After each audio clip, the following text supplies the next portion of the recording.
ജപാകുസുമസങ്കാശം കശ്യപേയം മഹാദ്യുതിം തമോഗ്നം സർവപാപഘ്നം ഭാസ്കരം പ്രണമാമ്യഹം. തമോഗ്നം ഇരുട്ടിനെ അകറ്റുന്ന, സർവപാപഘ്നം എല്ലാ പാപങ്ങളെയും നശിപ്പിക്കുന്ന, കാശ്യപേയം കശ്യപകുലത്തിൽ ജനിച്ച മഹാദ്യുതി അങ്ങേയറ്റം പ്രഭാവത്തോടു കൂടിയ ആദിത്യനെ ഭഗവാനെ ഞാനിതാ പ്രണമാമി, ഞാൻ നമസ്കരിക്കുന്നു. നവഗ്രഹത്തിലെ ആദ്യത്തെ ശ്ലോകമാണ് ആദിത്യൻ്റെ. എല്ലാ പ്രിയപ്പെട്ട പ്രേക്ഷകർക്കും ഡോക്ടർ മാരാർജി നമ്മുടെ യൂട്യൂബ് ചാനലിലേക്ക് സ്വാഗതം. നമ്മുടെ ചർച്ച ചെയ്യുന്നു ആദിത്യൻ്റെ കുംഭ രാശിയിലേക്കുള്ള സംക്രമം. എന്നാണ് കുംഭത്തിലേക്ക് ആദിത്യൻ പ്രവേശിക്കുന്നതെന്ന് എൻ്റെ പ്രിയപ്പെട്ട പ്രേക്ഷകർ ആദ്യം മനസ്സിലാക്കുക. 1201 കുംഭമാസം 1-ാം തീയതി, അതായത് 2026 ഫെബ്രുവരി മാസം 13-ാം തീയതി വെള്ളിയാഴ്ച കാലത്ത് 4:05 AM ആ സമയത്തോടു കൂടെയാണ് കുംഭരവി സംക്രമം നടക്കുന്നത്. ഇവിടെ സൂര്യൻ പ്രവേശിക്കുന്നത് ഉത്തരായനത്തിലാണ്. മകരമാസം ഉത്തരായനം ആരംഭിച്ചു. പക്ഷെ മകരവും കുംഭവും സൂര്യൻ്റെ ശത്രുക്ഷേത്രങ്ങളാണ്. സൂര്യൻ്റെ ഏറ്റവും വലിയ ശത്രുവാണ് തൻ്റെ പുത്രനായ ശനി. ശത്രു മന്ദസിതൗ എന്നാണ് വരാഹമിഹിര ആചാര്യൻ പറഞ്ഞിട്ടുള്ള ശ്ലോകം തന്നെ. അതിൻ്റെ ആരംഭം അങ്ങനെയാണ്: ശത്രു മന്ത്രസിതോ സമശിസുതോ മിത്രാണി ശേഷാരവേഹേ. അപ്പോൾ തൻ്റെ ഏറ്റവും വലിയ പരമശത്രുവാണ് സ്വന്തം പുത്രനായ ശനിയും പിന്നെ ശുക്രനും. ഛായാമാർത്താണ്ഡ സംഭൂതം, സൂര്യൻ്റെ ഛായയിൽ നിന്നും ജനിച്ച ഗ്രഹമാണ് ശനി. പക്ഷെ ശനി ആ ദൃഷ്ടി ജനിച്ച ഉടനെ സൂര്യനെ നോക്കുമ്പോൾ തന്നെ സൂര്യൻ്റെ മുഖം കറുത്ത് കരിവാളിച്ചു പോയി. പിന്നെ അദ്ദേഹം സ്വന്തം മകനെ കാണാൻ പോയിട്ടില്ല. ഏതായാലും ഇവിടെ ശത്രുക്ഷേത്രത്തിൽ പ്രവേശിക്കുന്ന സൂര്യൻ കുംഭത്തിൽ എപ്രകാരം മേടൻ രാശി മുതൽ മീനം വരെയുള്ള 12 രാശിക്കാർക്കും ശുഭാശുഭ ഫലങ്ങളെ പ്രദാനം ചെയ്യുന്ന വിഷയമാണ് നാം ചർച്ച ചെയ്യുന്നത്. ഒരു മാസക്കാലമാണ് സൂര്യൻ കുംഭൻ രാശിയിൽ നിൽക്കുന്നത്. ഈ ഒരു മാസക്കാലം എപ്രകാരമായിരിക്കും? കുംഭം രാശിക്ക് 2 പ്രത്യേകതകൾ പറഞ്ഞിട്ടുണ്ട്, നിങ്ങൾ ശ്രദ്ധിക്കണം. കുംഭത്തിന് ഹൃദ്രോഗം എന്നൊരു പേരുള്ള രാശിയാണ് കുംഭൻ. ഹൃദ്രോഗം ആ രാശി ഉണ്ടാക്കുന്ന 2 രോഗങ്ങളാണ്. ഹൃദയ സംബന്ധമായ രോഗങ്ങൾ. മറ്റൊന്നെന്താണ്? ബധിരത്വം, കേൾവിക്ക് ബുദ്ധിമുട്ടുണ്ടാക്കുക. അതിനാൽ ഹൃദയത്തിൻ്റെ കാരകനാണ് സൂര്യൻ. അസ്ഥിയുടെയും ഹൃദയത്തിൻ്റെയും കാരകനാണ്. ഹൃദ്രോഗം ചിന്തിക്കണമെങ്കിൽ സൂര്യൻ ദുർബലമായിട്ട് ജാതകത്തിൽ വേണം.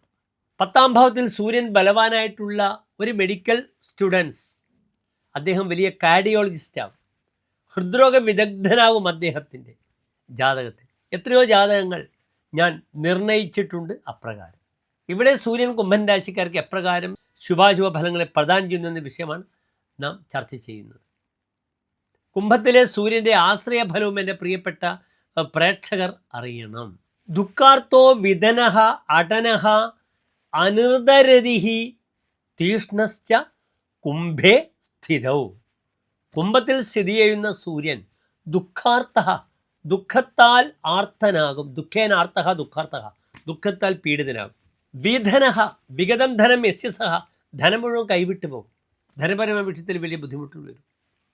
അടനഃ, അടതീതി അടനഃ, പരിഭ്രമണശീലം ഉണ്ടാകും. കറങ്ങി തിരിക്കാൻ വളരെ ഇഷ്ടപ്പെടും. അനിർദരതിഹി, അനിർദത്തിൽ രതിയുണ്ടാകും. ഋതം സത്യമാണ്. അസന്മാർഗികമായ രീതിയിലൊക്കെ, അസത്യസന്ധമായ രീതിയിലൊക്കെ സഞ്ചരിക്കും. അനിർദരതിഹി, അങ്ങനെയുള്ള വാസനകൾ ഉണ്ടാകും. തീഷ്ണശ്ച, സ്വഭാവത്തിൽ തീഷ്ണത പുലർത്തും. ഇതൊക്കെയാണ് കുംഭത്തിലുള്ള സൂര്യൻ്റെ ആശ്രയഫലം. അതിനാൽ വളരെയധികം ശ്രദ്ധിക്കണം.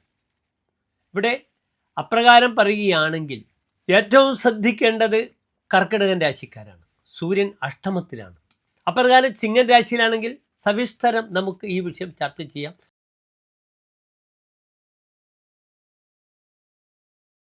മൂലം പുരാണം ഉത്രാടം നക്ഷത്രത്തിൻ്റെ ആദ്യത്തെ 15 നാഴിക വരുന്ന 2.25 നക്ഷത്ര സമൂഹം. ഇവിടെ ഈ ധനുരാശിക്കാർക്ക് സൂര്യൻ ഭാഗ്യാധിപനാണ്. 9ാം ഭാവത്തിൽ നിൽക്കുന്ന സൂര്യനാണ്. അത് 9ാം ഭാവത്തിലേക്ക് നോക്കുന്നുണ്ട്. സൂര്യൻ നിൽക്കുന്നത് ധനുരാശിക്കാർക്ക് 3ാം ഭാവത്തിലാണ്. 3ാം ഭാവം പാപഗ്രഹങ്ങളെ സംബന്ധിച്ചോളം നല്ല ശുഭമായ ഭാവമാണ്. അത് ഉപജയഭാവമാണ്, വർദ്ധനവിനെ സൂചിപ്പിക്കുന്നു. മതിവിക്രമവാൻ തൃതീയകെ അർക്കേ. 3ൽ സൂര്യൻ വന്നാൽ പറഞ്ഞിട്ടുള്ളത് ബുദ്ധിയും വിക്രമവും പ്രകടിപ്പിക്കുമെന്നാണ്. ഇവിടെ ശത്രുക്ഷേത്രത്തിലാണ് സൂര്യൻ നിൽക്കുന്നത്. എങ്കിലും ഇവിടെ ഭാഗ്യാധിപൻ്റെ ഭാവത്തിലേക്ക് ദൃഷ്ടിയുണ്ട്. ധനുരാശിക്കാർക്ക് മാത്രം ഒരു പ്രത്യേകത പറഞ്ഞിട്ടുണ്ട്. പിതൃധനി, പൈതൃകമായ ധനം കിട്ടുമെന്നൊരു ഫലം പറഞ്ഞിട്ടുണ്ട്. നിർബന്ധമായും ഈ ഒരു സമയത്ത് പൈതൃകമായ സ്വത്തുക്കളൊക്കെ അനുഭവിക്കാൻ സമയം ഉണ്ടാകാം. ഒരുപക്ഷെ മരിച്ച അച്ഛൻ്റെ ജോലി അവകാശികൾക്ക് കിട്ടുന്ന രീതിയിൽ പിതാവിന് ജോലി കിട്ടാം. അല്ലെങ്കിൽ പിതാവ് തൻ്റെ സ്ഥലത്ത് മകനെ ഇരുത്തിക്കൊണ്ട് ജോലി ചെയ്യിക്കുന്നൊരവസ്ഥയുണ്ടാകും. അച്ഛൻ്റെ പാരമ്പര്യമായ ബിസിനസ്സൊക്കെ മകൻ ഏറ്റെടുത്ത് നടത്തി അതിനെ വിജയപഥത്തിൽ എത്തിക്കുവാനുള്ള ഒരു കരുത്ത് ഈ ഒരു കുംഭമാസത്തിൽ ധനുരാശിക്കാർക്ക് സൂര്യൻ പ്രദാനം ചെയ്യും. മൂത്ത സഹോദരങ്ങൾക്കും പിതാവിനും സമയദോഷമാണ്. കാരണം 9ാം ഭാവത്തിലേക്ക് സൂര്യൻ്റെ ദൃഷ്ടിയുണ്ട്. അച്ഛൻ്റെ ആരോഗ്യ വിഷയം അത്ര നല്ലതല്ല. മൂത്ത സഹോദരങ്ങളാണ്. അഗ്രേജാതം രവിർഹന്തി എന്നാണ് പറഞ്ഞിരിക്കുന്നത്. 3ൽ സൂര്യൻ നിന്നാൽ മൂത്ത സഹോദരങ്ങൾക്ക് ദോഷവും, 3ൽ ശനി നിന്നാൽ ഇളയ സഹോദരങ്ങൾക്ക് ദോഷവും, 3ൽ ചൊവ്വ വന്നാൽ മൂത്ത സഹോദരങ്ങൾക്കും ഇളയ സഹോദരങ്ങൾക്കും ദോഷമുണ്ടാക്കുമെന്നാണ് പ്രമാണം. അതിനാൽ മൂത്ത സഹോദരങ്ങളുടെ ആരോഗ്യ വിഷയം ശ്രദ്ധിക്കുക. 3ാം ഭാവത്തിൽ സൂര്യൻ വന്നാൽ നല്ല ഫലമാണ് ചമത്കാരി ചിന്താമണിയിലും പറഞ്ഞിരിക്കുന്നത്. തൃതീയ യഥാ അഹർമണി ജന്മകാലേ പ്രതാപാധികം വിക്രമം ച ആദനോദി. 3ൽ സൂര്യൻ വന്നാൽ പ്രതാപമുണ്ടാവും, വിക്രമം ഉണ്ടാകും. തഥാ സോദരേഹി തപ്പിതേ, തനിക്ക് സഹോദരങ്ങളുടെ ദുഃഖം വരുമെന്നൊരു ഫലം പറഞ്ഞിരിക്കുന്നു.